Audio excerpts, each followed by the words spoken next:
పరిపూర్ణత పవిత్రతల వైపుకు అడుగులు వేసేటువంటి మనకు ఈనాటి సువిశేష పఠనములో ప్రభువు పవిత్రతకు పరిపూర్ణతకు అవసరమైనటువంటి మరొక ముఖ్యమైన ఆయుధాన్ని మన చేతుల్లో ఉంచుతూ ఉన్నారు. అదే ప్రార్థన. దానికి అవసరమైనటువంటి లక్షణాలు. ప్రార్థన అంటే భగవంతునితో సంభాషించడము అని చెప్పుకుంటూ ఉన్నాము. దానితో పాటుగా ఈ సంభాషణలో మనకు అవసరమైనటువంటి వాటిని అడగడము. ఏమేమి కావాలి అనేటువంటిది దేవునికి తెలియవు అని కాదు, కానీ మన జీవితానికి మన పరిస్థితులకు తగినట్లుగా మనమేమి కోరుకుంటాము అనేటువంటిది ముఖ్యమే. తల్లిదండ్రులు తమ బిడ్డలకు అవసరమైన వస్తువులు ఇస్తూ ఉంటారు. అది తల్లిదండ్రుల మనస్తత్వానికి తగినట్లుగా వాళ్ళు చూచిన విధంగా వాళ్ళు ఇస్తూ ఉంటారు. కానీ పిల్లల ఆశలు కోరికలు వేరుగా ఉంటూ ఉంటాయి. కొన్నిసార్లు వాటిని మనము గమనించకపోవచ్చు. కానీ వాళ్ళు తమ ఆశయాలకు అనుగుణంగా తమ అభిరుచులకు అనుగుణంగా తల్లిదండ్రులను అడిగినప్పుడు ఖచ్చితంగా తల్లిదండ్రులు ముచ్చటపడి వారికి అవసరమైనటువంటివి ఇస్తూ ఉంటారు. అవి ఎప్పుడు ఇస్తారు అంటే తల్లిదండ్రులు ఆ బిడ్డల ఎడల ఆనందం ఉన్నప్పుడు, ఆ బిడ్డల ఎడల ప్రేమ ఉన్నప్పుడు, వారిని చూస్తే తల్లిదండ్రులకు సంతోషాన్ని కలిగేటప్పుడు. ఇదే అంశాన్ని ప్రభువు చాలా సున్నితంగా తెలియచేస్తూ ఉన్నారు. మీరు అడగండి, మీకు లభిస్తూ ఉంటాయి. తండ్రి బిడ్డలు అడిగినప్పుడు ఏ విధముగా మంచి వస్తువులను ఇస్తారో, అలాగే దేవుడు కూడా మీరు అడిగినప్పుడు మేలైనటువంటి వస్తువులనే ఇస్తారు. ప్రభు అంటూ ఉన్నారు, రొట్టెనడిగితే ఎవరు రాయి ఇవ్వరు, చేపనడిగితే పామును ఇవ్వరు. ఎందుకు అంటే వాళ్ళు అడిగినటువంటిది పోషకాహారాలు, అవి అవసరమో అని చెప్పి తండ్రికి తెలుసు. కాబట్టి అడిగినప్పుడు ఖచ్చితంగా వాటినే ఇస్తాడు తప్ప, అంటే పోషకాహారాలు మాత్రమే ఇస్తాడు, కానీ మిగిలినటువంటివి ఏవి కూడా హానికరమైనటువంటివి మాత్రం ఇవ్వడు. ఒకవేళ పదార్థాలు మారితే మారవచ్చు. రొట్టెను అడిగినప్పుడు రొట్టెకు బదులు భోజనం పెట్టవచ్చు, లేక మరేదైనా పదార్థాలు తినడానికి ఇవ్వవచ్చు.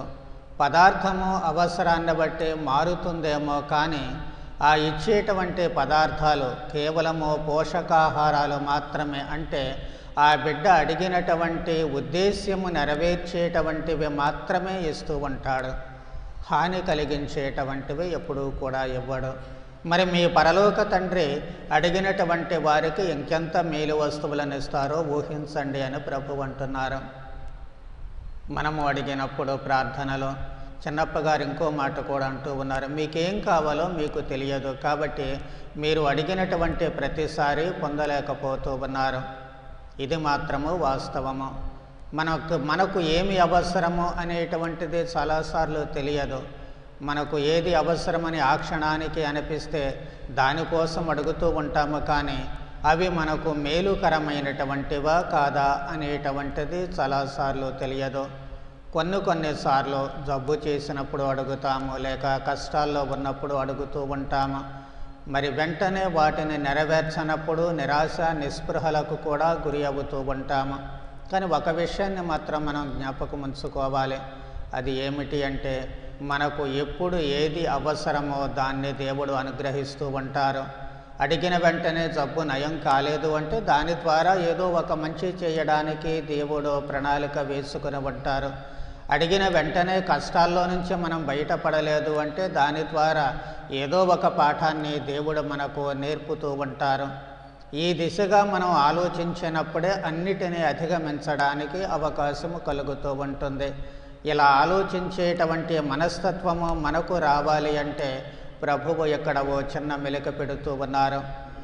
దేవుడు మనము అడిగినటువంటి వాటిని ఇవ్వడానికి మొదటిగా దేవుడు మనలను గురించి సంతోషించాలి, మనలను గురించి ఆనందించాలి, మనలను చూచినప్పుడు ముచ్చటపడాలి. మరి అలా దేవుడు ఉండాలి అంటే మనం ఏం చేయాలి అనేది ప్రభు అంటున్నారు. ఇతరులు మీకు ఏమి చేయగోరతారో దాన్ని మీరు ఇతరులకు చేయండి.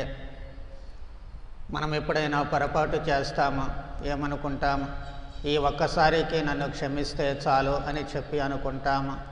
తప్పు చేసిన ప్రతిసారి మనం శిక్ష కోరుకోము, మనము క్షమించబడాలి అనేటువంటిది. ఓ చిన్న సంఘటన మనము ఏళ్ల తరబడి వెనక్కి వెళ్ళి జ్ఞాపకం చేసుకుంటే, ఓసారి రాజమండ్రి నుంచి వచ్చేటువంటి బస్సులో కొంతమంది దుండగులు ప్రవేశించి వాళ్లకున్న పాత కక్షల కారణంగా అందుట్లో ఉన్నటువంటి వారిని పెట్రోల్ పోసి తగలబెడుతూ ఉంటారు. కానీ దురదృష్టవశాత్తు మళ్ళీ దొరికిపోతూ ఉంటారు. చట్టాన్ని తప్పించుకోవడానికి కుదరదు. వాళ్ళు జైల్లో ఉన్నప్పుడు, మరణశిక్ష విధించబడినప్పుడు ఖరారు కాకముందు అక్కడ ఒక పాత్రికేయుడు వెళ్ళి వారిని ప్రశ్నించినప్పుడు కన్నీరు మున్నీరై ఏడుస్తూ వాళ్ళంటూ ఉన్నారు, ఈ ఒక్కసారికి మమ్మల్ని క్షమిస్తే జీవితంలో ఇలాంటి పనులు మళ్ళీ ఎప్పుడూ కూడా చేయము, బుద్ధిగా బ్రతుకుతాము అని. మరి అదే మనుషులు అంతకుముందు వాళ్లను పెట్రోలు పోసి తగలపెట్టేటప్పుడు పసిపిల్లలు, ముసలివాళ్ళు కాళ్ళ వేళ్ళబడి వేడుకున్నారు, మమ్మల్ని చంపవద్దు, వదిలిపెట్టండి అని. కానీ అందరినీ అవంశపం తెలియనటువంటి వాళ్ళను కూడా వాళ్ళు అక్కడ తగలబెడుతూ ఉన్నారు. మరి తమ దాకా వచ్చేసరికి ఆ బాధ ఏమిటి అనేటువంటిది అర్థమవుతూ ఉంటుంది. అది మనం మనస్సులో ఉంచుకుంటే చాలు. ప్రభువు కోరేది అదే. వేరే వాళ్ళు మనకు ఏం చేయాలని మనం కోరుకుంటాము, మనపై ప్రేమ చూపించాలని కోరుకుంటాము, మనకు సహాయం చేయాలని కోరుకుంటాము, మనతో ఆప్యాయతగా ఉండాలని కోరుకుంటాము. అడపాదడపా చిన్న చిన్న పొరపాట్లు చేస్తే వాటిని క్షమించాలని మనం కోరుకుంటాము. మరి అలా మనం కోరుకున్నప్పుడు ఇతరులు కూడా అలాగే కోరుకుంటారని మనము ఆలోచించము చాలాసార్లు. అలా ఆలోచించగలిగితే ఎప్పుడూ కూడా మనము ఇతరులకు మేలును మాత్రమే చేస్తూ ఉంటాము. అలా ఎప్పుడూ మేలు మాత్రమే చేసేటువంటి మనస్తత్వము మనలో ఉన్నప్పుడు, మనలను చూచినప్పుడు మన తండ్రి ముచ్చట పడతారు. మనలను చూచినప్పుడు మన దేవుడు గర్వపడతారు. మనలను చూచినప్పుడు మన ప్రభువు ఆనందపడతారు. ఎప్పుడైతే ప్రభువు మనలను చూచి ఆనందపడి గర్వపడి ముచ్చట పడతారో అప్పుడు మనము అడిగినటువంటివి మనకు ఖచ్చితంగా దయచేస్తారు. అంతకంటే మేలైనటువంటి వస్తువులు కొన్నిసార్లు మన అవసరాలు మనకు తెలియకపోవచ్చు, కానీ ఏది అవసరమో ఏది సముచితమో దేవునికి తెలుసు. అలాంటి సమయాల్లో మనకు ఖచ్చితంగా అనుగ్రహిస్తారు. అందుకే మనము పరలోక ప్రార్థనలో మీ చిత్తము పరలోకములో నెరవేరినట్లు భూలోకమందు కూడా నెరవేరాలి అని చెప్పి అంటూ ఉంటాము. మన ఎడల దేవుని చిత్తము ఏమిటి, మన ఎడల దేవుని ప్రణాళిక ఏమిటి అనేది మనము అవగాహన చేసుకొని తదనుగుణముగా దేవుడు మనకు ఇచ్చిన వరానుగ్రహాలతో జీవించడము అలవాటు చేసుకోవాలి. అప్పుడే దేవుడు మన ఎడల ముచ్చట పడతారు. మన జీవితము ఎప్పటికప్పుడు పవిత్రీకరింపబడుతూ ఉంటుంది, పరిపూర్ణత చెందుతూ ఉంటుంది. కాబట్టి అలాంటి మనస్తత్వము ఎప్పుడూ ఇతరులు మనకు ఏం చేయాలని మనం కోరుకుంటామో మన కోరికలకు అనుగుణంగా మనము ఇతరుల ఎడల స్పందించేటువంటి మంచి మనస్తత్వాన్ని మనందరికీ ప్రసాదించమని ప్రార్థన చేద్దాం. పితా పుత్ర పవిత్రాత్మ నామమున.